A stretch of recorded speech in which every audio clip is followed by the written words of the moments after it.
یقیناً آپ نے توجہ دی ہوگی اور آپ کو معلوم ہو چکا ہوگا کہ جب میں نے با کو پڑھ لیا تھا تو آواز کو ختم نہیں کیا تھا، بلکہ اس کے بعد ایک اور آواز آ رہی تھی، جیسے اب ب اب ب اب ب۔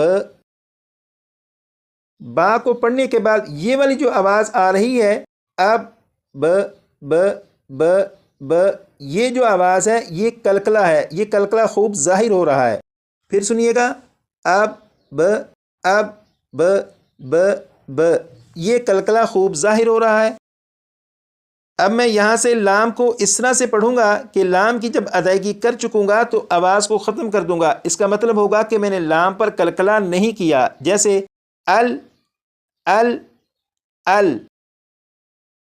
اب با کی ادائیگی اس طرح سے کروں گا کہ با پر آواز ختم نہیں ہوگی، بلکہ اس کے بعد آپ کو ایک آواز آئے گی، وہ آواز لوٹ رہی ہوگی، جیسے اب ب اب ب اب ب۔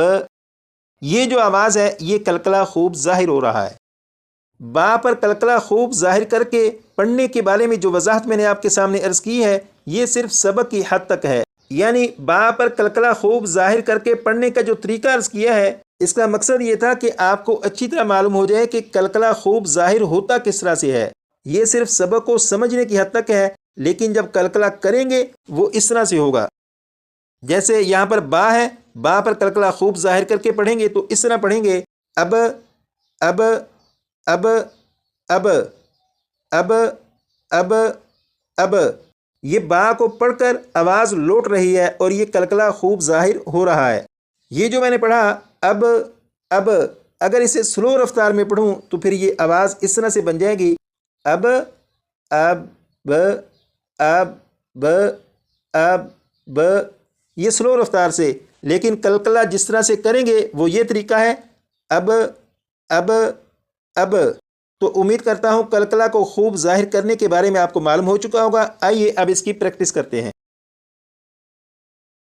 اب یہاں پر دیکھیے گا یہ ہے با، با کے اوپر جزم ہے، یعنی یہ با ساکن ہے اور یہ با حروف کلکلہ میں سے ہے۔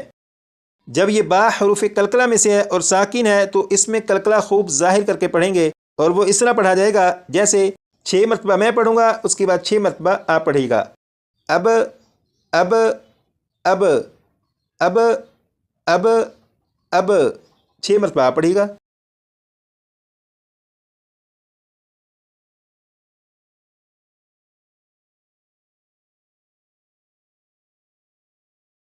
اب یہاں سے پڑھیں گے اب اب اب اب اب اب، 6 مرتبہ پڑھے گا۔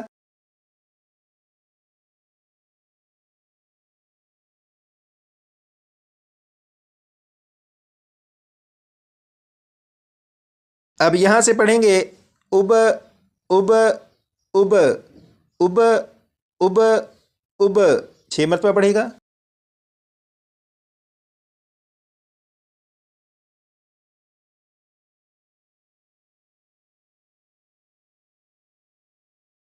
یہ جو آپ نے پریکٹس کی، اتنی سی پریکٹس سے اگر آپ یہ کہیں کہ کلکلہ خوب ظاہر کر کے پڑھنا آپ کو آ چکا تو ابھی مشکل ہے، کم از کم 60 سے 70 مرتبہ پڑھی گا تو انشاءاللہ یہ آپ کو یاد ہو جائے گا۔ 6 مرتبہ انہیں میں پڑھوں گا، جب 6 مرتبہ پڑھ چکوں آپ ویڈیو کو روک لیجیے گا اور جتنی مرتبہ پڑھنا چاہیں پڑھ کر انہیں یاد کر لیجیے گا، جیسے اب اب اب اب اب اب۔ یہاں پر ویڈیو کو روک کر اس کی پریکٹس کر لیجیے گا۔ جب آپ اس کی پریکٹس کر چکے ہیں اس کے بعد پھر یہاں سے اب اب اب اب اب اب، یہاں بھی ویڈیو کو روک کر اس کی پریکٹس کر لیجیے گا۔